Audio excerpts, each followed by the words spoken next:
Hello, good evening everyone. My name's Sam and welcome to tonight's programme, which promises to be a real treat, a time for kindness. And I think we can all agree that at the moment in the world out there, we need to think about spreading little acts of kindness. I think that's what tonight's programme is going to explore, so it's very exciting. So, can I just ask if anyone's here for the first time, if it's your first time at Global House?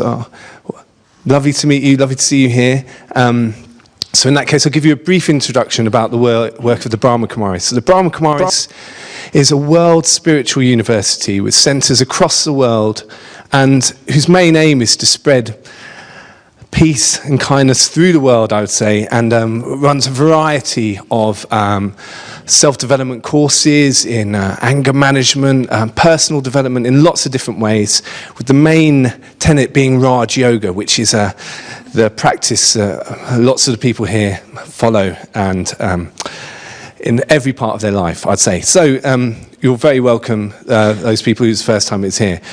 We're going to have it's going to be both two speakers on stage with John McConnell is going to be acting as interim between the two. So it's going to be a lovely combination of insights from two very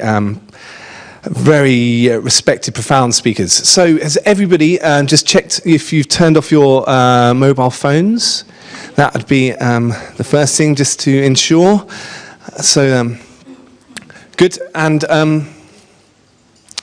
what I'd also like you to do before we start this programme is to just spend 1 minute silence thinking about why you've come to the programme tonight, what's drawn you to this programme tonight. And it's easy to go through life just attending events without thinking about the real reason that underlies your act. So if we could just share a moment of silence together, thinking about what has drawn us here tonight together. Thank you. Thank you. So during that, I met somebody who's actually said that she's too kind, who's been told she's too kind. So it's interesting, isn't it? That kindness has lots of different facets, doesn't it? And it's something that we can maybe explore later. So now on to the next part of the programme, which is to invite Maxine, lovely Maxine, to come, and she's going to share 2 poems with you now. Good evening, everyone. Good evening. This short poem is called In Kindness by Anne-Marie Klein. Kindness speaks the words your heart could never speak. Your wings hold me up and give me strength when I am weak. The warmth of your protection brings music to my heart. You open up the doors. You show me where to start. And this second poem is called A Simple Act of Kindness by David Harris. A simple act of kindness can stop a million tears. A little hug can give so much joy. A letter now and then to someone can save so many wasted years.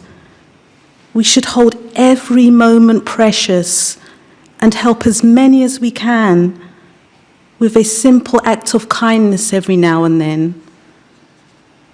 The world would be a better place if we all cared a little more. Imagine how many smiling faces would greet us at the door if we extended that helping hand with a simple act of kindness that could spread across many lands.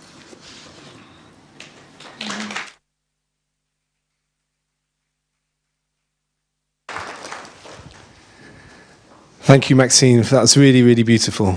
And I think the essence of those poems is something we can all explore in our own way.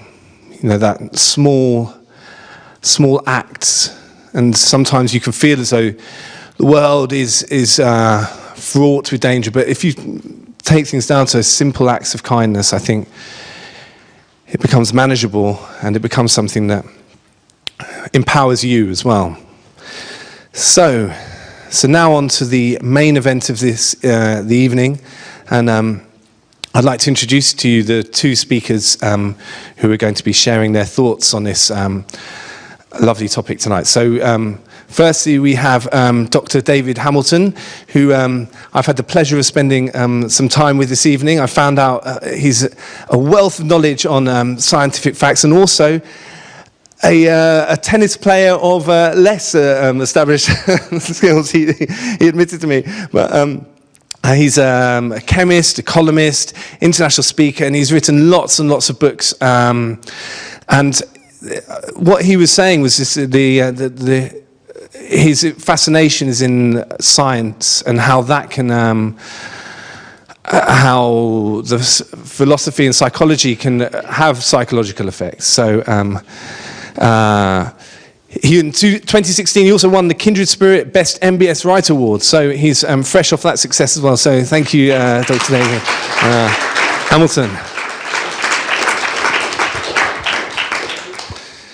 And next person I'd like to introduce is somebody I'm sure many of you have listened to and spoken to before, and somebody who, whenever I've heard Sister Jayanti speak, has impressed me with her humble wisdom that is so enthused with gentleness and a real willing of whoever's listening to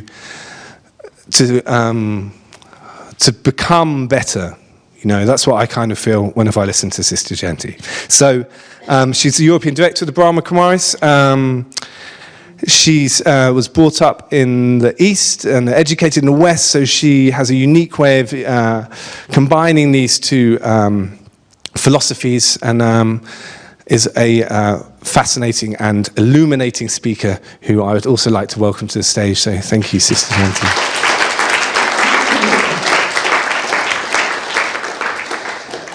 And finally, I'd like to welcome to the stage John McConnell, who also many of you know and love. Yes. Yes. Okay. So, good evening again, and a warm welcome to everybody. So, it's going to be really good. I'm really looking forward to it. And basically, the format will be that David will speak for 20 minutes first. He's got fascinating insight into the connection between the mind and the body through neuroscience and all the other things that he's studied. And then Sister Jayanti will speak for 20 minutes, and obviously she'll share lots of jewels of wisdom based on her experience. And then we'll have another minute of silence, and then we'll start sharing it, with questions from the audience, and maybe I'll ask one to start the proceedings. So that's the format for the next part of the program. So first of all, David. Thank you, John. Welcome, everyone. Thanks for inviting me. I should say Scottish, you can tell, can't you?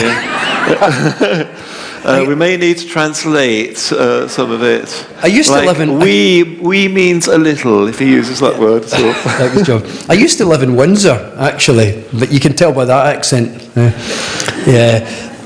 But thanks for that, John. That's all right. See, now it's okay. I can use the word "we" then quite a lot. Now that we've got the interpretation. So thanks. Well, thanks for inviting me to speak on my favourite subject, kindness. I've been inspired with kindness so many times in my life, but when I was growing up, my mum really taught me kindness, not by saying this is what you should do, but just by being a kind person. And years later, I was working as a scientist in the pharmaceutical industry, and I used to build drugs, like stick atoms together to make drugs. And I remember one of the types of drugs I was making was for heart disease. And one of the strategies that you work on for lowering blood pressure even is to change the shape of a blood vessel. And you measure lots of things in the blood. And I remember one of the things we measured to test if a drug was working. And several years later, I discovered some research where people had done a compassion meditation. So meditated on kindness and compassion and love and gentleness. And they measured the exact same substance and got about the same improvement as we got when I worked in the pharmaceutical industry, having spent $250 million up to that point. And here you had a 6-week course and a compassion meditation, contemplating kindness and compassion and love and getting around about the same levels of improvement. And it's these kind of things that really inspire the way in which I talk about this subject. I try to bring some science into it because that's my background. So I thought I'd share some little useful bits of science. I find if we talk more about kindness, then we're more likely to be kind. And I find you get a ripple effect then because there's more conversations about kindness. But we've all heard of stress, haven't we? Now, hands up if you've ever heard of stress hormones.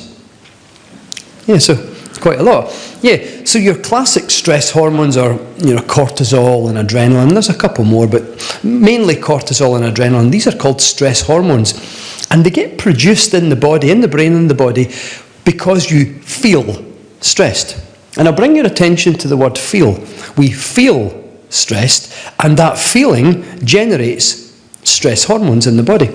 Now, when you be kind, or you show compassion, gentleness, emotional warmth, love, anything really from the heart, then instead of producing stress hormones because you're not feeling stressed, you're actually feeling warm and you're feeling connected. It's a different feeling altogether.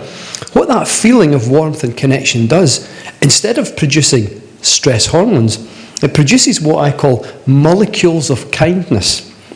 Now, the word a molecule and a hormone are very similar. A hormone is just a kind of molecule, just to clear that little bit of science up there. So I call them molecules of kindness. And there's 2 molecules of kindness that get produced in your body every single time you lead from the heart.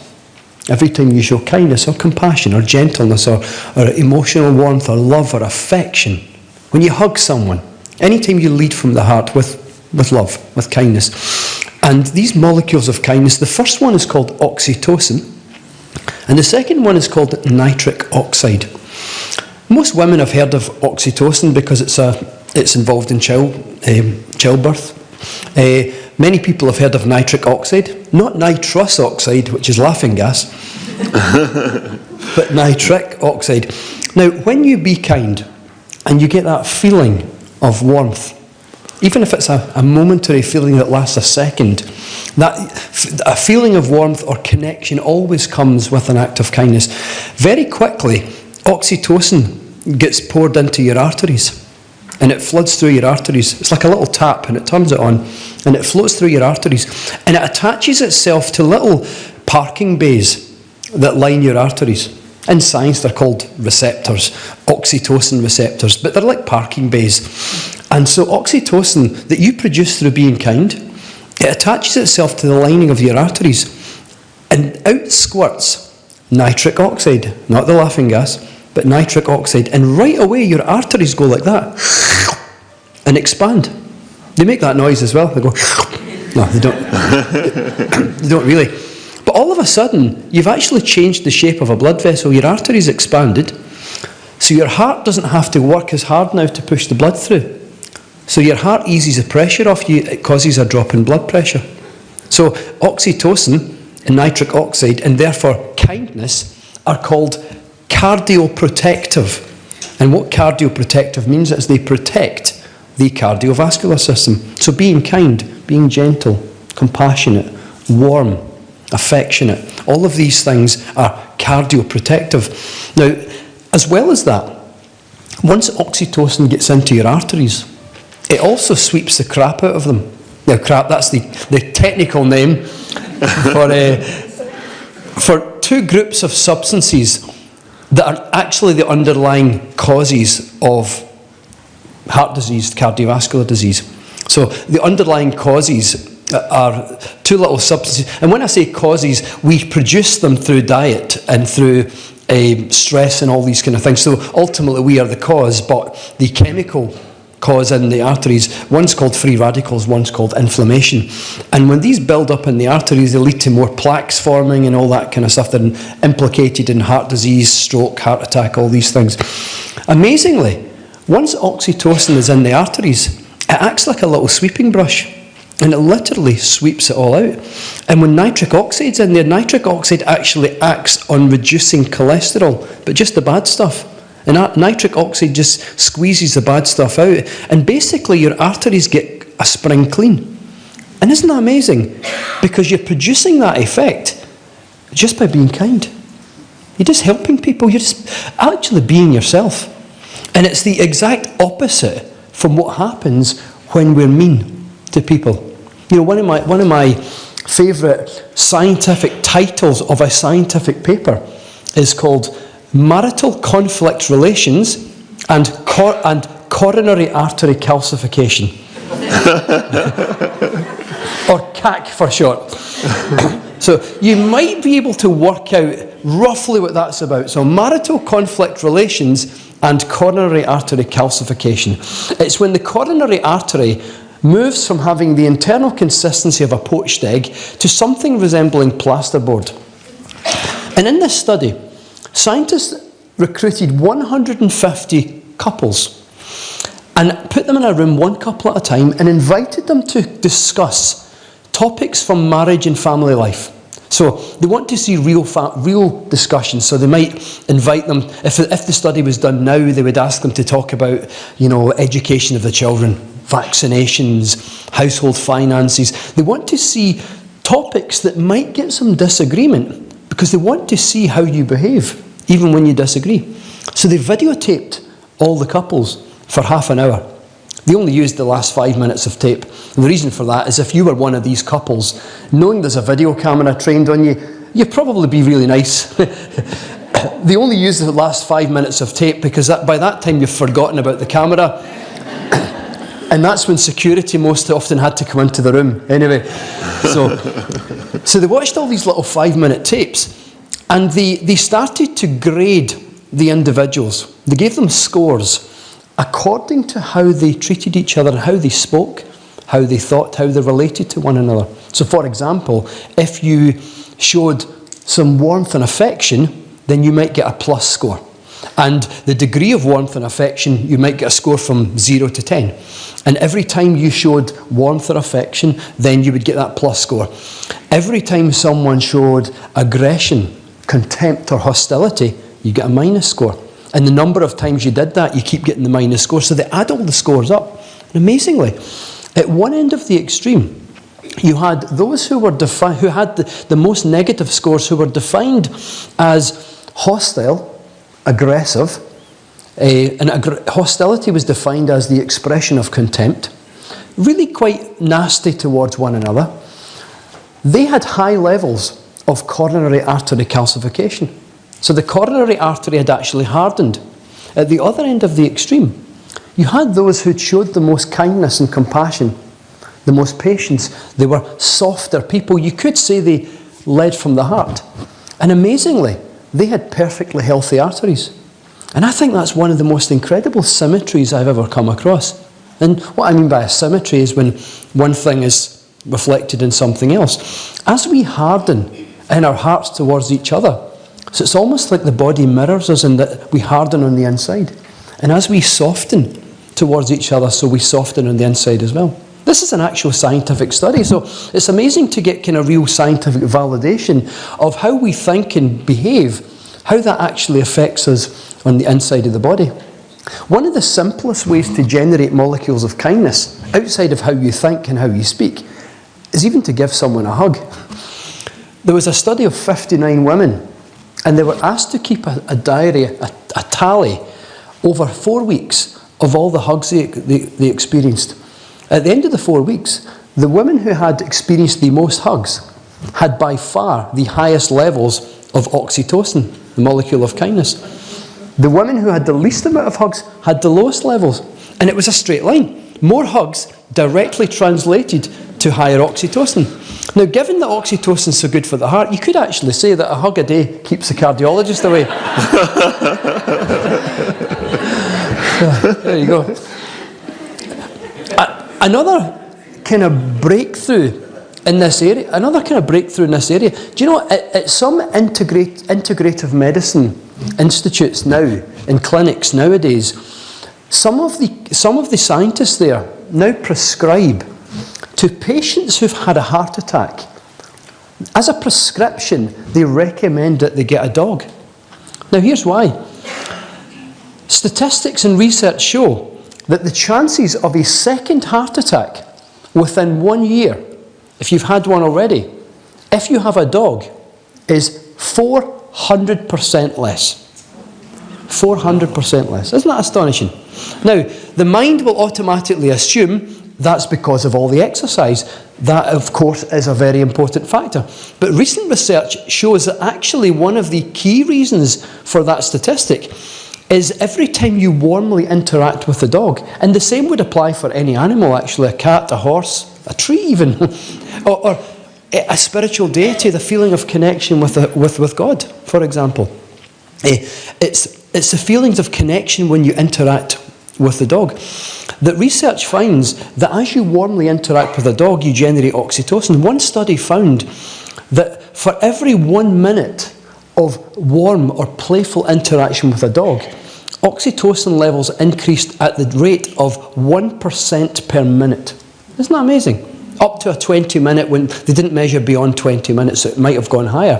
But for 20 minutes, roughly 1% per minute increase in oxytocin, which is your molecule of kindness that reduces blood pressure and cleans all the crap out of the arteries, was increasing at 1% a minute just from warmth and affection.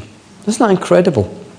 So it's a really useful breakthrough science, because when we understand this, it inspires, especially when we share it with friends and family, and we explain to them that just being kind is actually one of the nicest things you could ever do.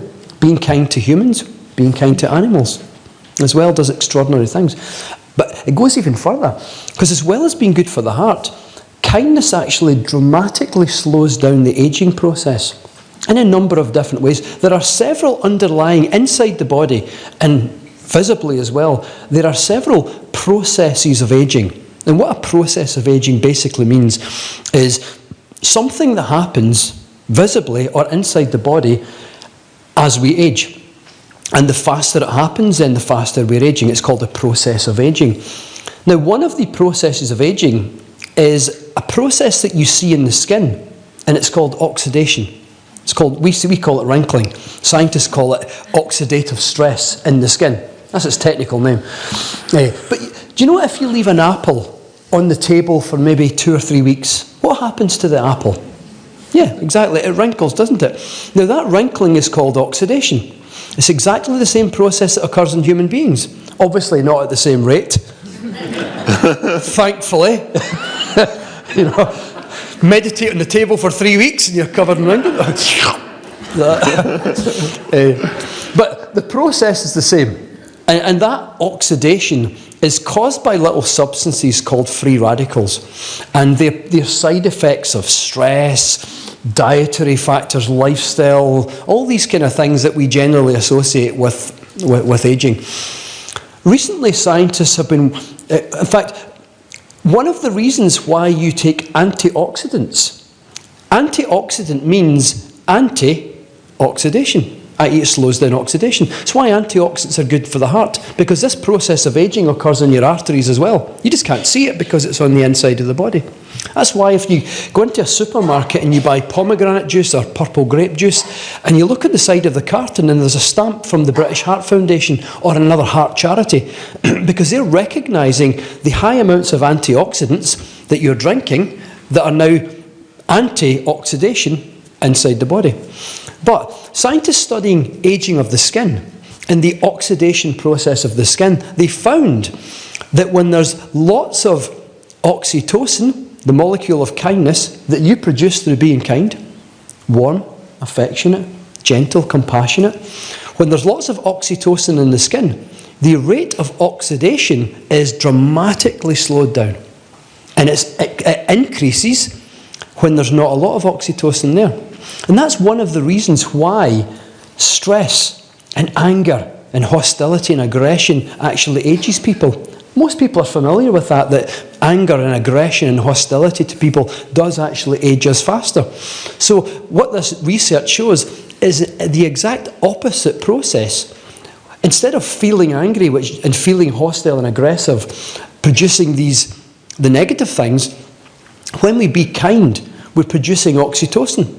And it's getting through the blood vessels to our skin, and it's dramatically slowing down the oxidation process. Now, you can't eat oxytocin, you can't get it in your diet, you can't drink it either. The only way to get it in your body is through how you behave and how you think. You've got to lead from the heart in your mind and how you think. And you've got to lead from the heart in how you communicate and how you treat people. You could say, if you have kindness as a guiding principle in your life, kindness and compassion as guiding principles in your life, then you will regularly generate oxytocin that will actually slow the oxidation process down. And I can testify to this. I've been being kind for 97 years. I just dye my hair grey at the sides. Make myself look my age. Sister Jayanti and I were chatting earlier about, and Sister Jayanti pointed out that meditators, it's very difficult to tell a meditator's age if they've been meditating for a long time. And it's actually a similar process. Research on meditation shows that it also slows the aging processes of the skin. Actually, meditation slows aging at the genetic level by combating this oxidation process, but at the genetic level. That was research at Harvard that found that 8 weeks of meditation impacted about 6% of the human genome. That was 1,500 genes, if you want to be technical about it. But the net effect was a slowing down of the aging process at the cellular level from meditation. So being kind has a very similar effect, where the being kind generates oxytocin, which gets into the skin and slows the aging process. Another thing that happens when we age, a process of aging, you might not have heard this word before. It's called immunosenescence. And immunosenescence is really the weakening of the immune system that occurs with age. It's associated with age. And it's what scientists call the Mother Teresa effect, where they had people watching videos of Mother Teresa in Calcutta displaying acts of kindness and compassion. And what they found is it ramped up their immune system. It significantly raised their immune system, and it stayed raised for several hours afterwards. And that became known as the Mother Teresa effect. And now we understand that care and compassion itself constantly ramps up the immune system. It's like we're playing notes on a keyboard in the immune system, and the notes, the healthy notes, are the notes of kindness and compassion, but they have beautiful effects inside of the body. I just wanted to kind of finish with a couple of wee stories of kindness. Things that have inspired me throughout my life. Several years ago, I was working in a bar. After I left the pharmaceutical industry, a few friends and I founded a charity called Spirit Aid Foundation. And working in the charity, and you don't earn money because it's a voluntary thing, so I worked in a bar, a wine bar actually. And every day, an elderly gentleman called Jack would come in, and he would order a Bell's whiskey at 12 o'clock. I'd worked here a month or so, and I hadn't really spoken to him. I just hadn't had the courage, actually, because I thought he just seemed to be very self-contained, and so I just didn't say anything. And then one day we got chatting, and I can't remember how we got into the conversation, but he told me that he was in the Second World War, and he had only just left school, and several weeks later he found himself in a war zone on the front line. And he was only he must have been like 16 or 17 years old. And he said, I got separated from my company. And I was in these bombed out buildings in a town, hoping that the army will come back. They'll know I'm missing and they'll come back and rescue me. So he was there for a couple of days. And then his worst fears were realised as he saw, and he heard first and then saw, a troop of German soldiers coming into the town, doing a sweep of the buildings and checking all the buildings. And he was terrified, because here's this young guy, and he's just out of school. He was studying maths a few weeks ago, and here he is now. He's standing in a bombed out building with a great big heavy gun, shaking with fear, because German soldiers are coming, and if they find him, they'll shoot him. And he's thinking, he's told me all these thoughts are going through my head. If someone comes in, I'll have to shoot him. But then, if I shoot him, they'll hear me and I'll get killed as well. And he was so upset and he was shaking and terrified, not knowing what to do. And he said eventually he could hear the footsteps. There was a soldier in the building. He walked up the stairs and Jack's standing behind the door and he's literally like that, thinking, will I shoot him? Will I not? I can hide. I can't hide because they'll hear my footsteps. And he's panicked. And the German soldier walks in and he has his gun raised. As soon as he sees Jack, Jack said, I just froze. I was so terrified because I'm just a kid, just out of school, terrified. And he said, I was so scared that I wet myself right there in front of him. And then he said the most amazing thing happened. The German soldier, having his gun pointed right at me, he looked at the fact I'd wet myself and he said, his face softened and he smiled and he went. And he backed off and he smiled, backed off, put his gun away, turned his back to Jack and walked out the building, signalled to the rest of the company that the building was clear. And Jack said, despite all I witnessed in the world and during the war, he said, that act of kindness is the thing I most remember about the Second World War. So I just wanted to finish off with a wee story. Because I think it's the stories of kindness. I like to spread some science as well, but I think it's the stories that inspire us, that remind us what life's about. And so I thought I'd just share one of those with you. So thanks for listening.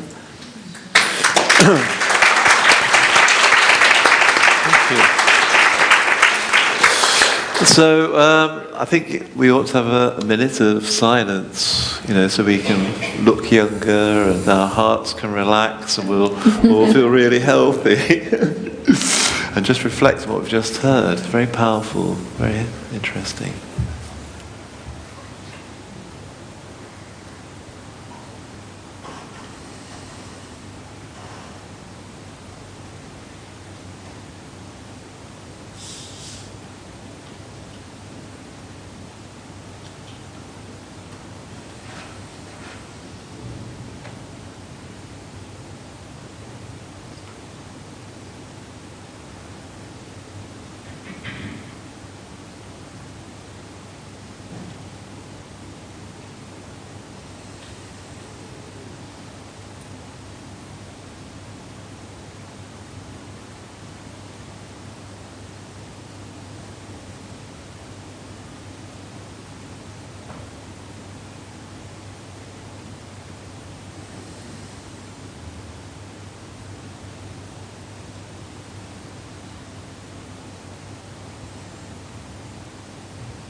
Thank you. So, now we're going to go to Sister Jayanti, and she is undoubtedly kind, and she meditates, and she's 120 years old. And you can see the impact that it's had. Slight exaggeration there, but you're a very good example. Nice clear skin, healthy body.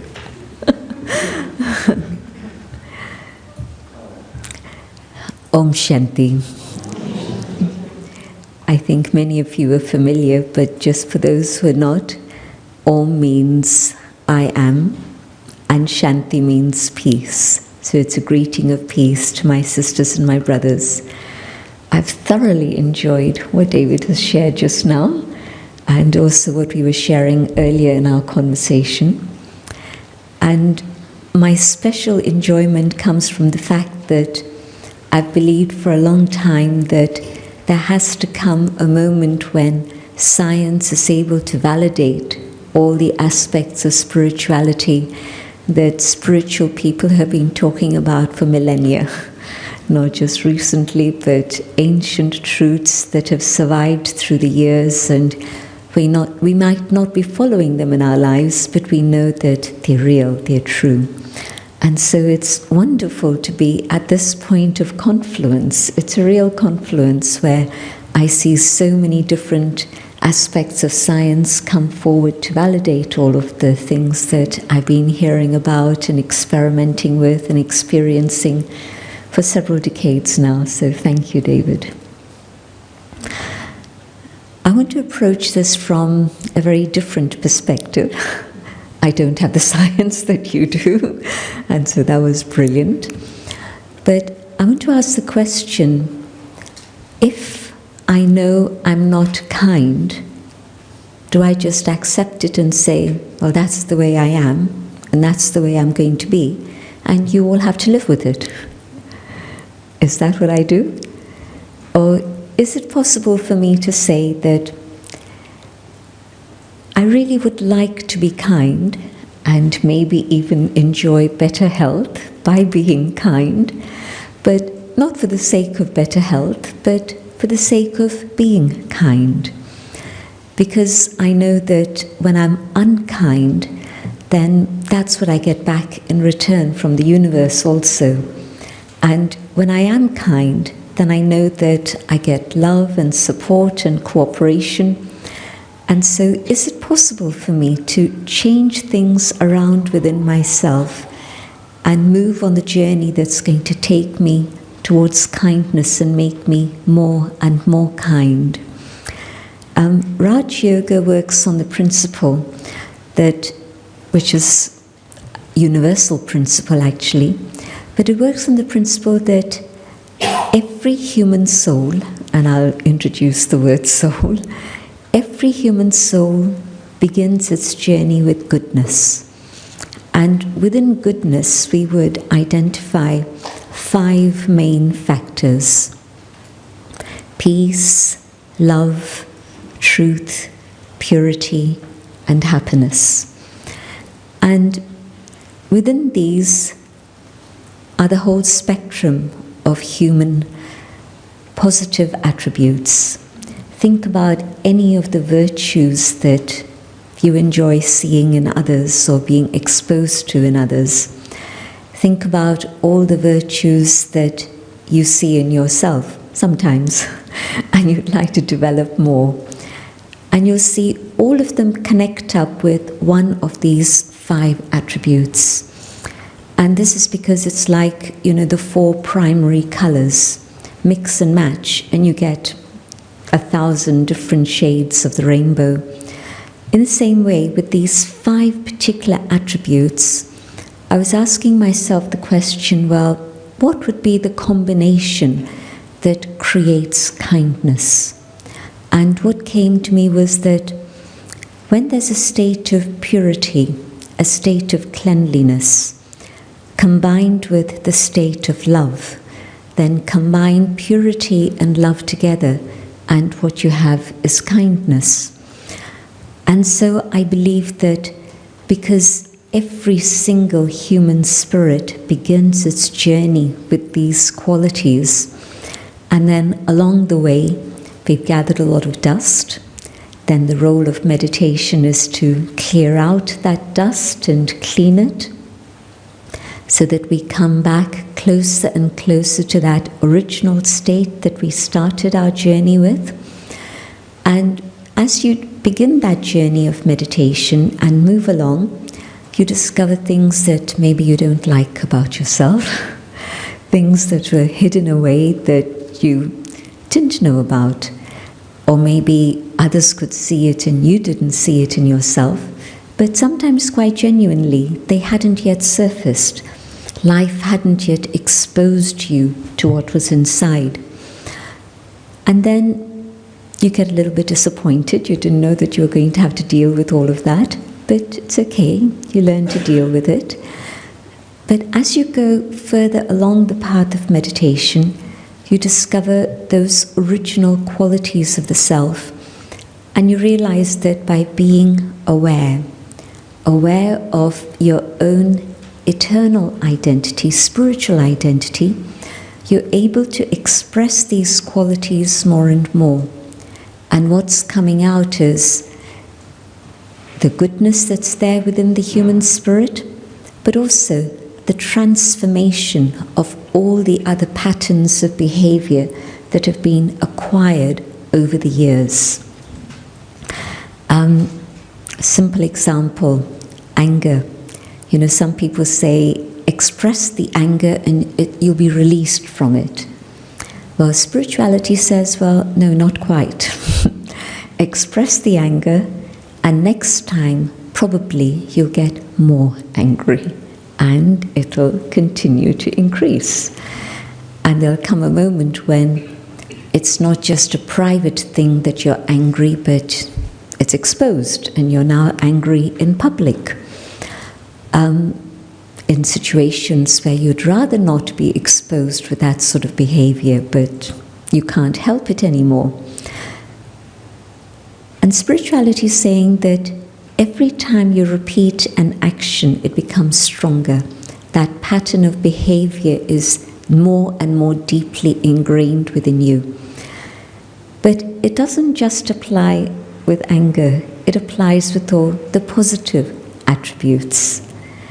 If today I say, okay, let me count 10 and be peaceful, well, even if I manage just 5, probably what I would have said in that moment of reaction, 1 and 2 and 3 and 4 and 5, I've already calmed down enough to think a little bit differently, and my response is probably going to be calmer.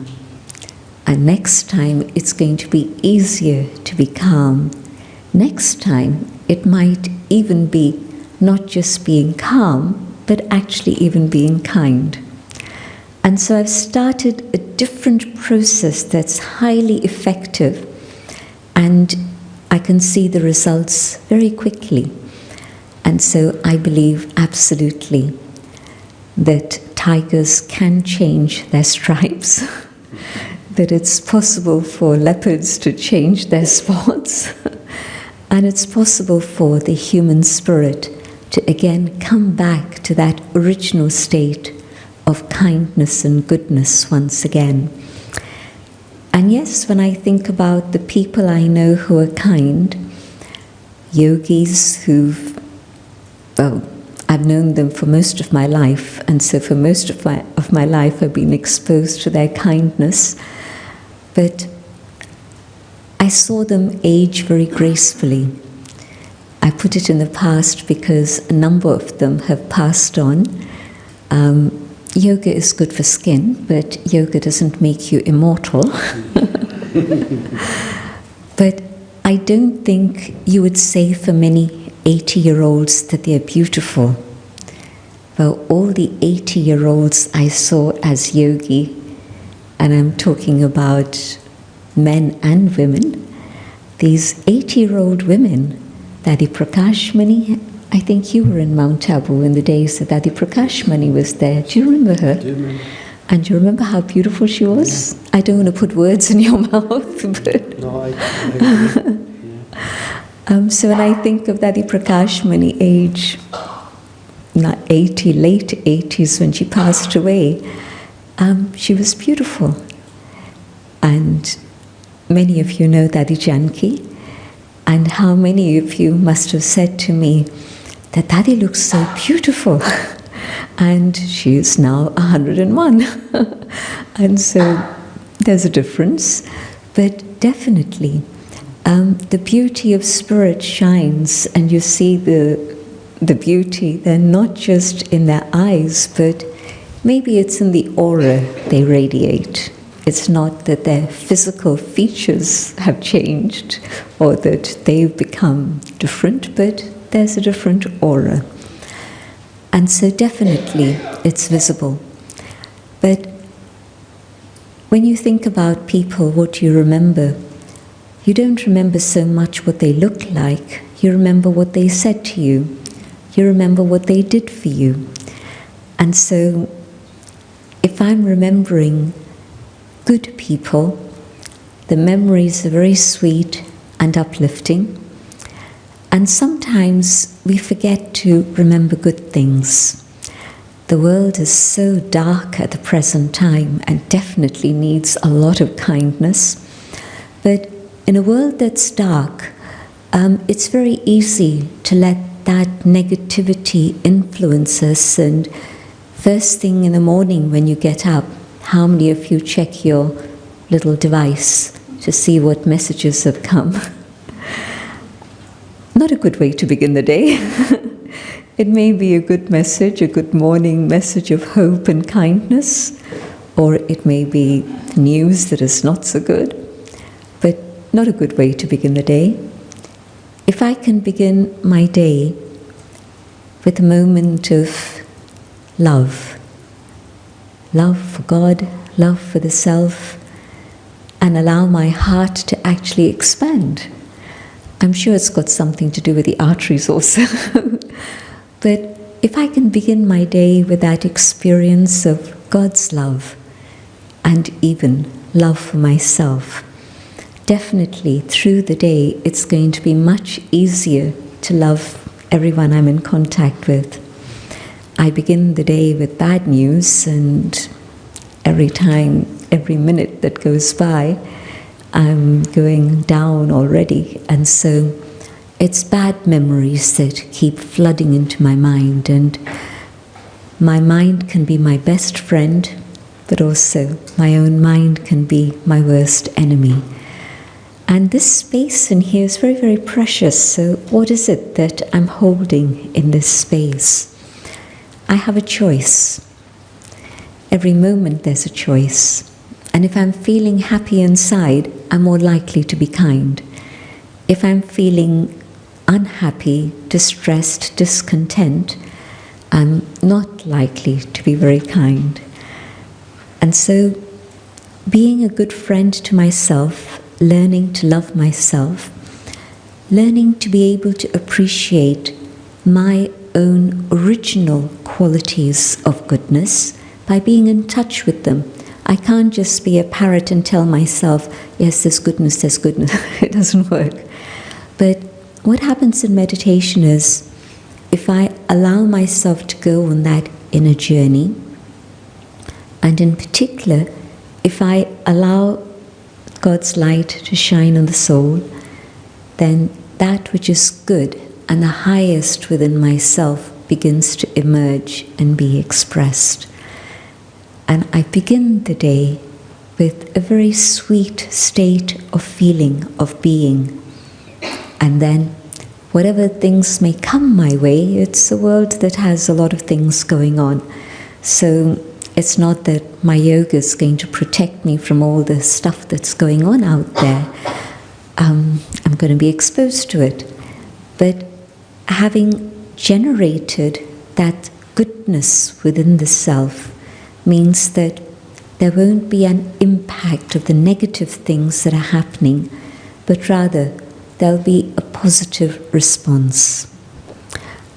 I was also asking myself the question, well, what is the other factor that prevents people from being kind? Because it is the natural state of the human spirit to be kind, to be compassionate. Scientists love experimenting and watching the behavior of monkeys. So I was hearing a scientist some time ago who'd been observing monkeys, our closest cousins, we are told. And he said that if you watch the community, the colony of monkeys, they're social creatures. They don't live in isolation in caves. They live within a whole family, a community. And he said that monkeys have compassion and are generous with each other. And so surely, if our cousins have that quality, humans also have the same. But what is it that's happened that we're not expressing that compassion and that care and kindness so much anymore? And my understanding is that it's because we've been hurt. There's been so much trauma that we've gone through, and sometimes it's happened in infancy. I've come across a few situations currently where I see people being a little bit harsh. And if you explore what's going on, you can trace it back to their infancy and childhood, where maybe there was abandonment.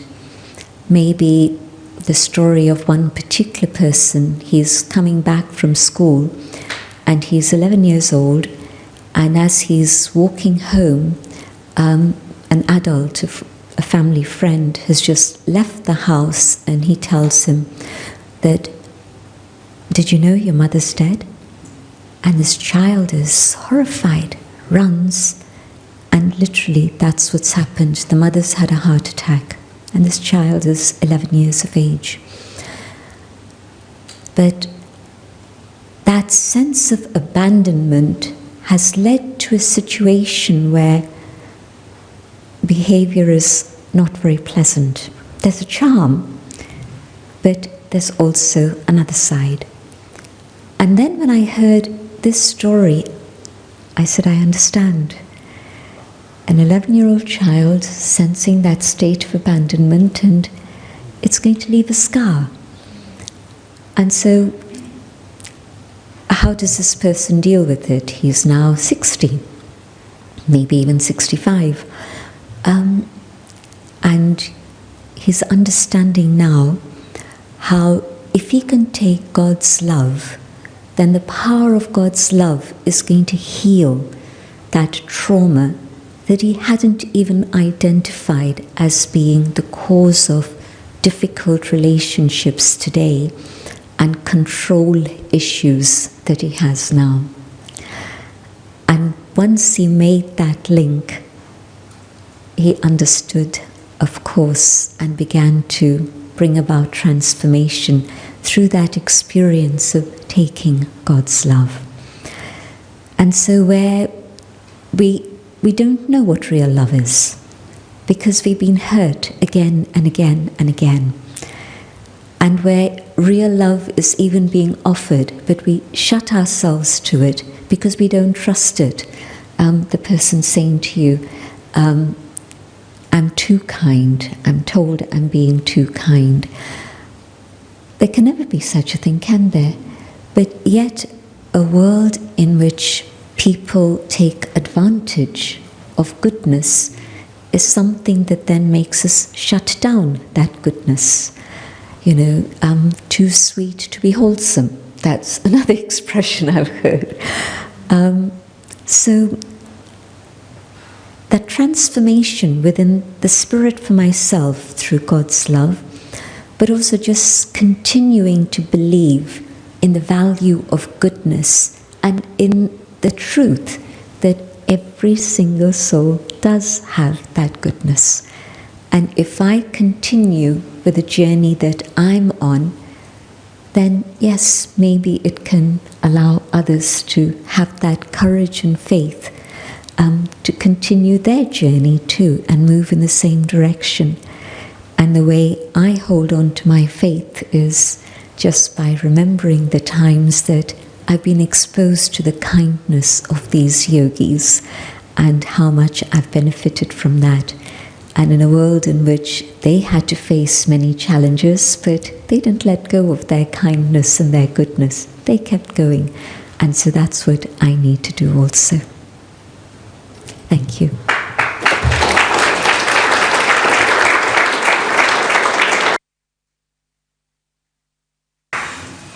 Thank you very much. So we'll have a minute of silence just to reflect on what Sister Jayanti has just been saying. And maybe just practicing opening our own hearts during this minute.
Thank you.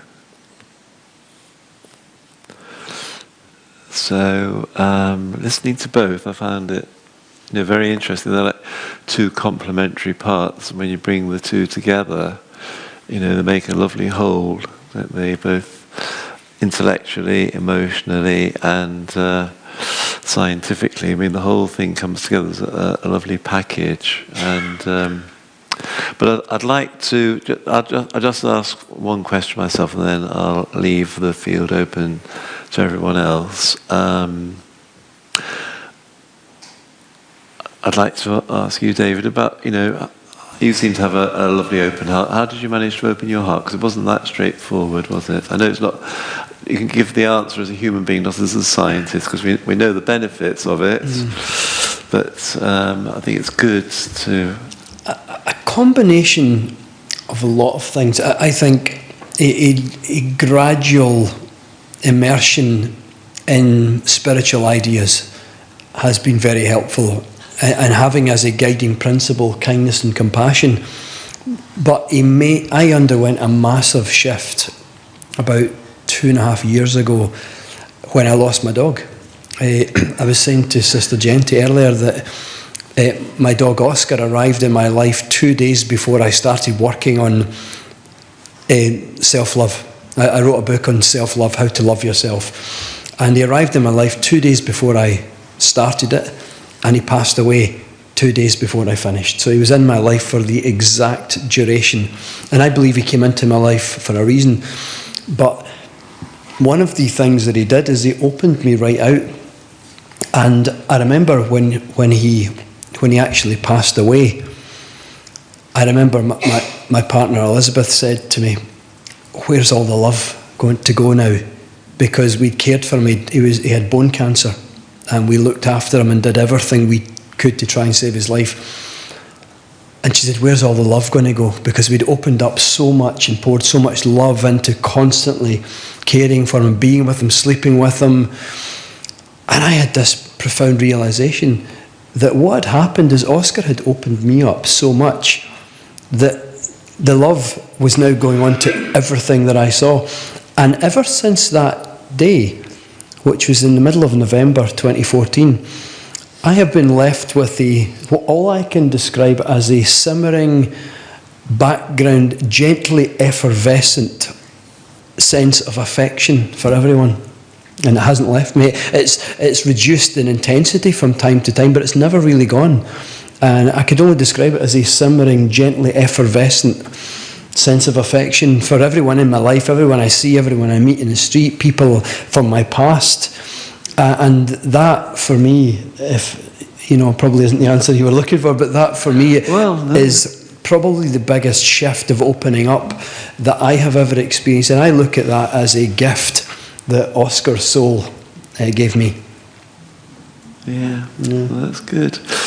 Yeah, because especially as a scientist, you can live in your head a lot, can't you? I think a lot of us in the West live in our heads, not just scientists, but we're trained to criticise, analyse, and all the rest of it. And then this bit gets blocked. So it was an animal that did it for you. So just a little supplementary to that then. How do you manage to keep the love going then? Do you have any spiritual practices? Yeah, I meditate every day. I alternate my meditation practices. Sometimes it's spiritual inquiry, sometimes it's standard, just meditating on peace. Other times it's on kindness and compassion. So for me, that can help. But for me, one of my guiding principles, I'd say my core guiding principle is kindness, compassion. The idea that a small group of people with compassion and kindness in their hearts can change the world. And you have to lead by example. And it doesn't always have to be in what you do. It can be in how you think and how you feel, how you think about people in general. And so for me, a practice is to try to see the best in people regardless of what I'm presented with. It's not always easy, but it's I would say that's one of my core spiritual practices. All right, good, thank you. And then just for you, Sister Jayanti, you talk about God's love, God's healing love, And obviously you experience that, but not everybody does, and a lot of people may doubt whether there is such a thing. I mean, can you explain a bit more about God's love? Because if you just say God's love doesn't necessarily mean that much to some people. What exactly is it, and how does it work? And how do we access it?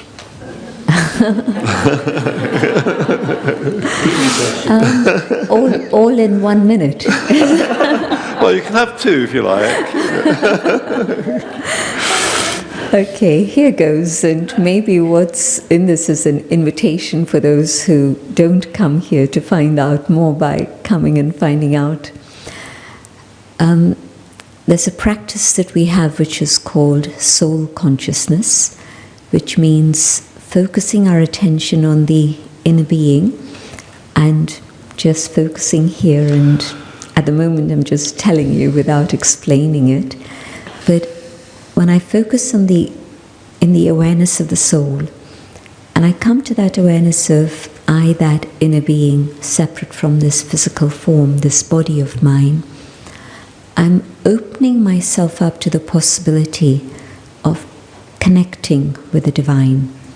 When I'm locked in my physical identity, there's no possibility. But in the awareness of that inner being, then I'm open to the possibility that there's a being who exists, who is the source of love, of truth, of joy, of purity. And it's like a tuning of the consciousness. And so think about a radio receiver. The transmitter is sending out the message, but the receiver is tuned to a different frequency. And so there are two people. One is saying, "Oh, did you hear this?" And the other saying, "Can't hear anything, not getting anything." But if you tune your set to the right frequency, then you're able to connect and experience the power of God's love. And so, as I say, I haven't explained anything, but that's the way in Yeah, which... but what does it feel like then? The power of God's love feels total protection, total acceptance, total unconditional love. It's a state in which there's absolute safety. It's a state in which you're uplifted, a state of being in which you can feel the highest within you emerging. And so it's a very high feeling. Yeah, so that will release all those chemicals we've been talking about, yes. Yeah, so what's the state of your heart like then? Very good. It is actually. Yeah, that's I thought it was, yeah.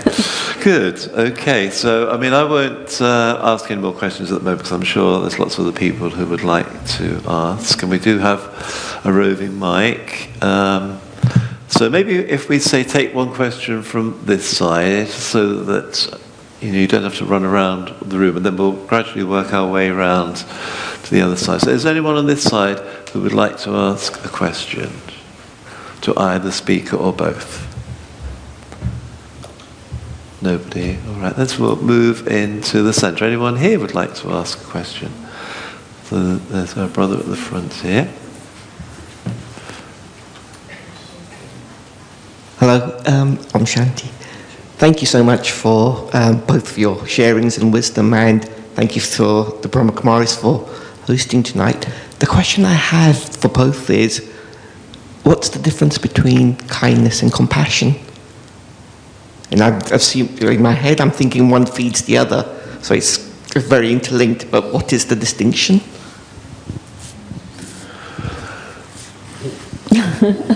If I could offer, there's an analogy that I use sometimes, that if you plant a seed and eventually the seed grows into a flower, that's like the movement from empathy through compassion to kindness. So empathy you might define as I feel with you. Right? And that's how some psychologists, they say, I feel with you. So I'm there, I really share this with you. And then compassion has been described as, I feel for you. So it has all the I feel with you, but it has something extra. There's a shift towards, I now would like to see you free from your suffering. Right? So it's like the seed of empathy has now grown into a stem of compassion. And then kindness might then be the physical expression or the verbal expression of that compassion. So it's almost like it's the next stage on. So I feel with you, and now I feel for you. I would like to free you from your suffering, and here's what I'm going to physically do or say to free you from your suffering, if that makes sense. Yeah. Well, it's been beautifully put. And the only thing that I'd add there is that just carrying on from that analogy of the seed and the flower and so on, agree with everything, all the different steps you've said, but just to allow that seed to flower and grow and come into the state of actual expression. All of that happens through the meditation process in a much faster way. Probably it could happen through other means, but definitely from my experience it happens much faster through meditation. So compassion is that inner state, but kindness is the action out there. Thank you. Thank you both. Anyone else in the middle who would like to ask a question? I wanted to ask, on a practical note, if, say, I'm walking past a homeless person, how to respond with kindness to myself as well as to the person who I think is suffering as well.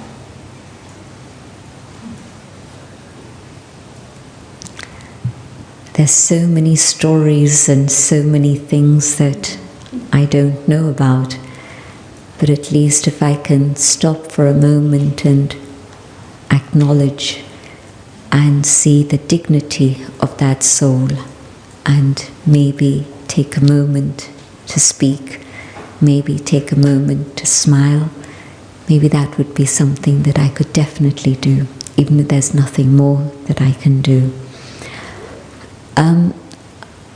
I'm tempted to take it on a very big level. You spoke earlier about how the kindness and compassion of a few can actually change the world.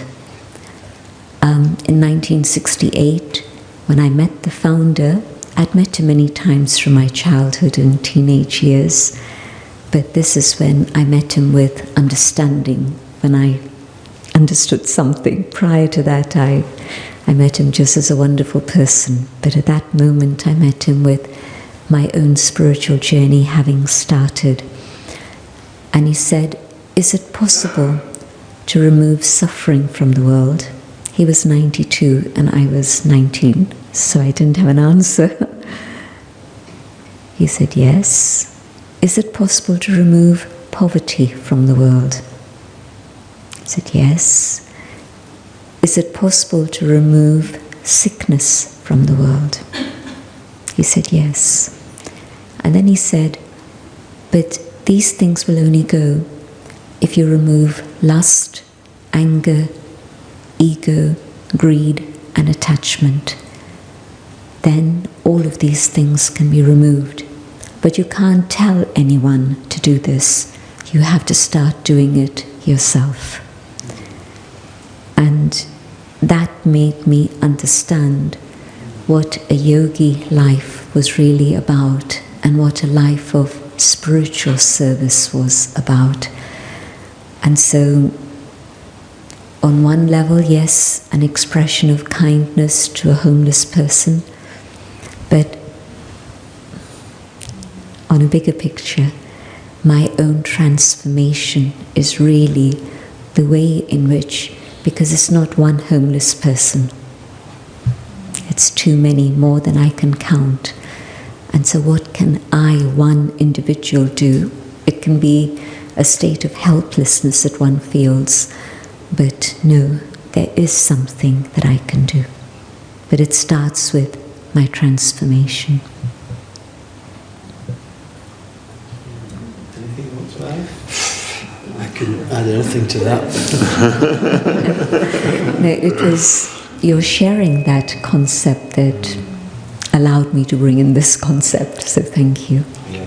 Well, that sharing actually, I think, was beforehand. It would be quite nice just to very briefly, not go into the details of the experiment, but if you remember the 3 circles just from one act of kindness. Yeah, Yeah. we were speaking earlier today about the ripple effect of kindness and how one person can impact a great many.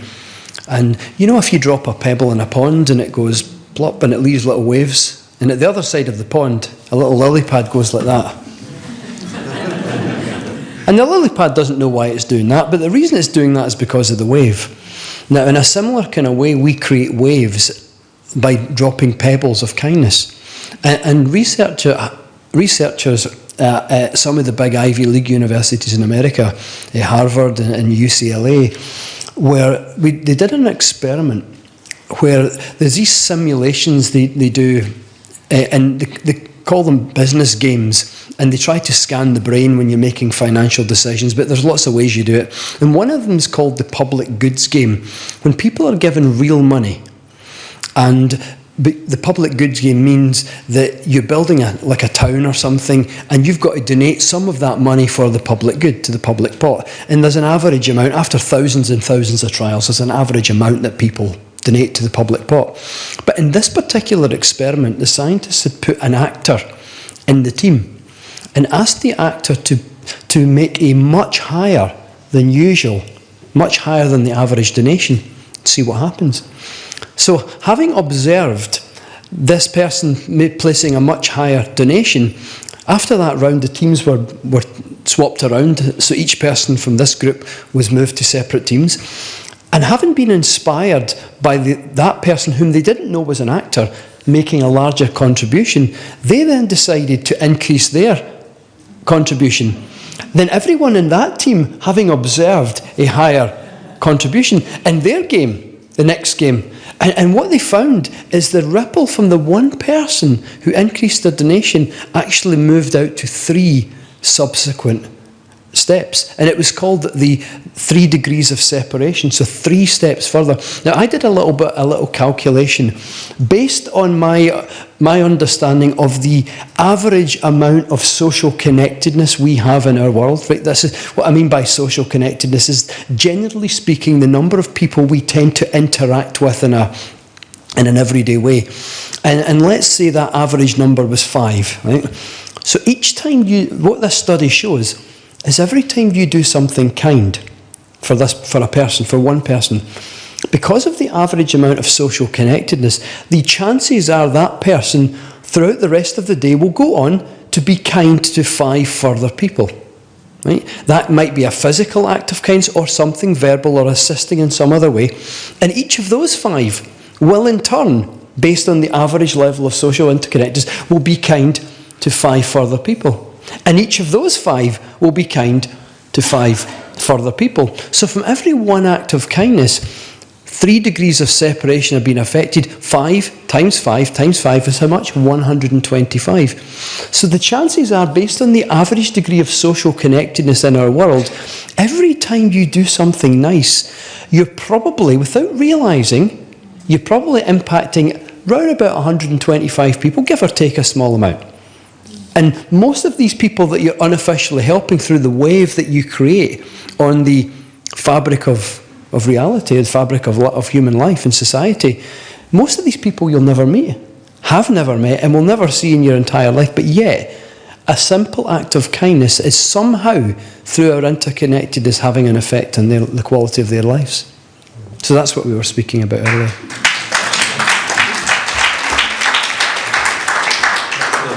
I'm just conscious, well, A, of the time, but B, this side of the room here, is there someone who wants to ask a question? They will have had a question from each side of the room. We'll make this the last question, although I would love to go on till 9 or 10 o'clock, but we can't really, can we? My question is that how do we stop kindness being exploited? Because at times, you feel that you've been kind in vain when it's exploited. So what's the best sort of immunization for that, I would say?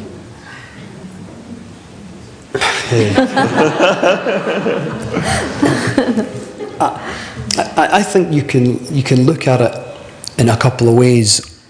You can, regardless, you can choose to be kind, regardless of whether that kindness is appreciated. Sometimes that's the right thing to do, but other times that's not the right thing to do.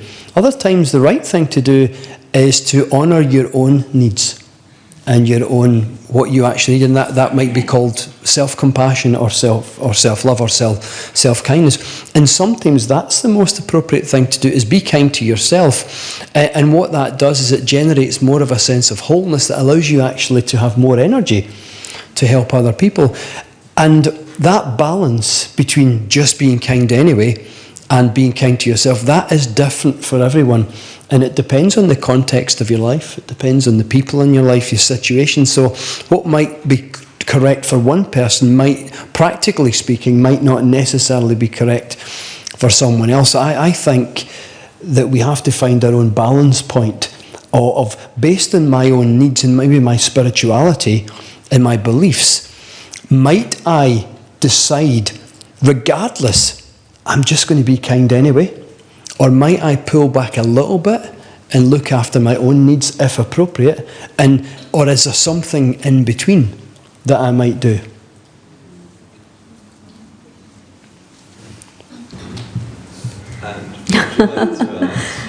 I am aware that there's a lot of things happening that shouldn't be happening in the world. And so maybe to keep myself tuned to such an extent that there's a signal I'm able to pick up where I know that it's not appropriate. And so, yes, I want to be kind and I want to develop that nature of kindness, but I also need to keep that caution. London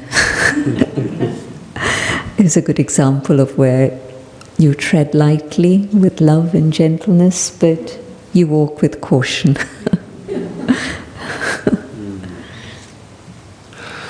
Okay, so we'll have to call a halt to this part. So I'd like to thank you both very much indeed for a really interesting, deep and inspiring conversation and sharing. So thank you. And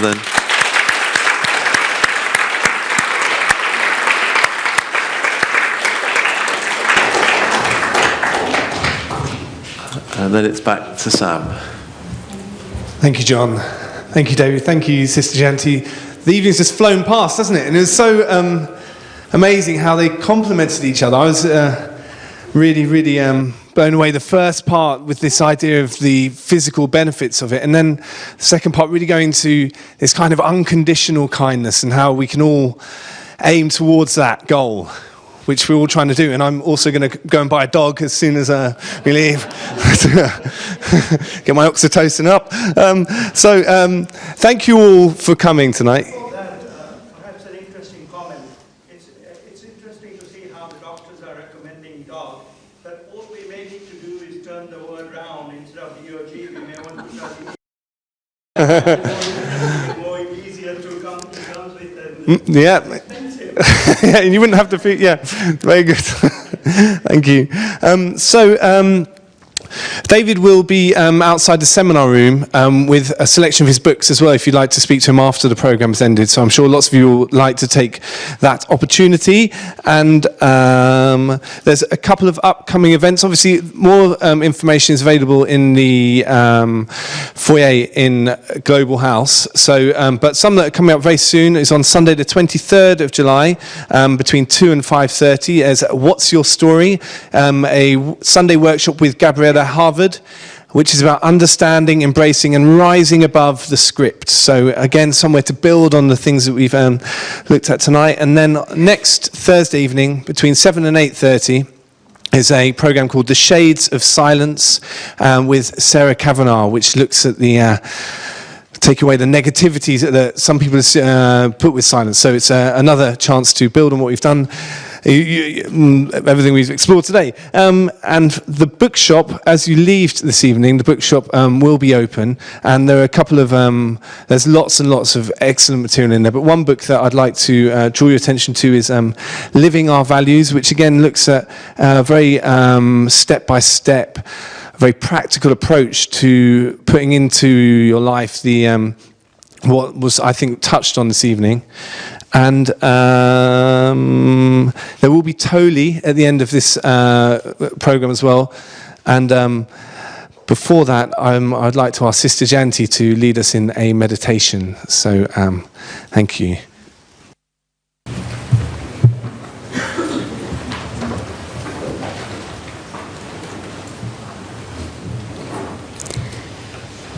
Letting the body sit comfortably, I go on an inner journey and coming to the awareness of the inner being.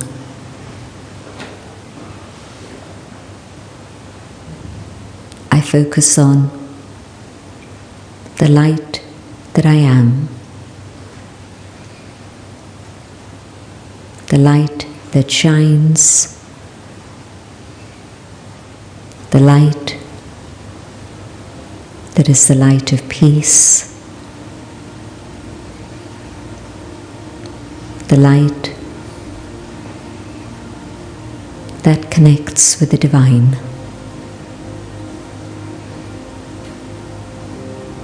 My thoughts connect with the source, the being of peace, that point of light, the supreme, the divine, the parent, the one who radiates love.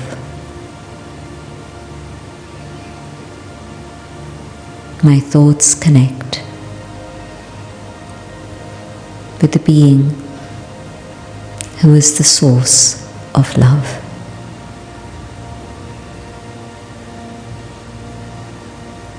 And the power of this love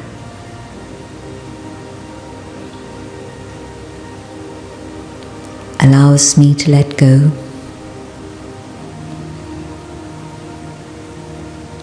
let go of pain, of sorrow,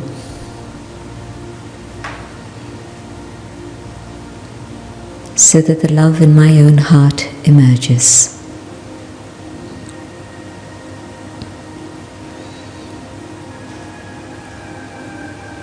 This being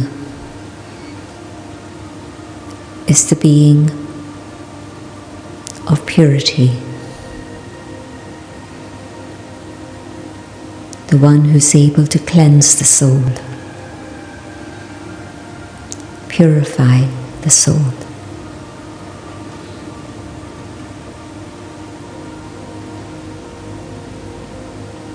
And the power of God's love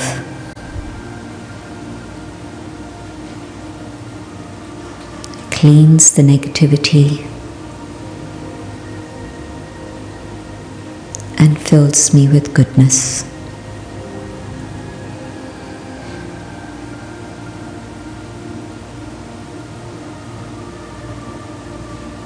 And love and purity come together and make me kind again.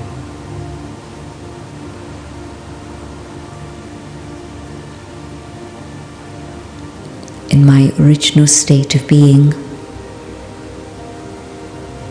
I am pure. In my original state of being, I am love. and in the presence of the divine, the memory awakens, and I remember who I truly am.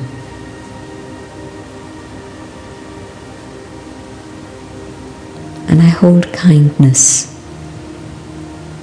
in my awareness,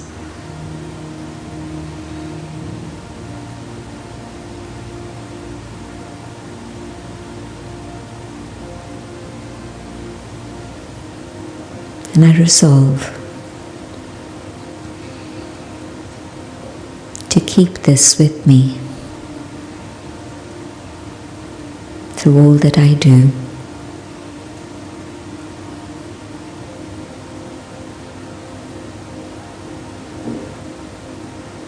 I come back to the moment here and now in the physical dimension, but I keep the awareness of love, purity,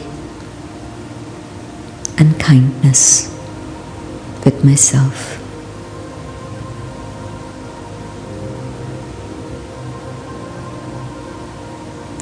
Om Shanti.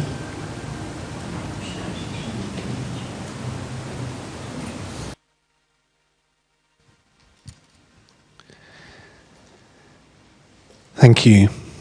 So, Sister Jayanti will in a moment offer you all a piece of toli, which is a sweet that is prepared with spiritual love. So, as you come up, can we just ask people to come from this aisle here to collect the toli, and then follow the ushers to Global House, where you can go to the bookshop and see David as well. It just remains for me to say thank you all very much for coming this evening. It's been really nice to share it with you. Om Shanti.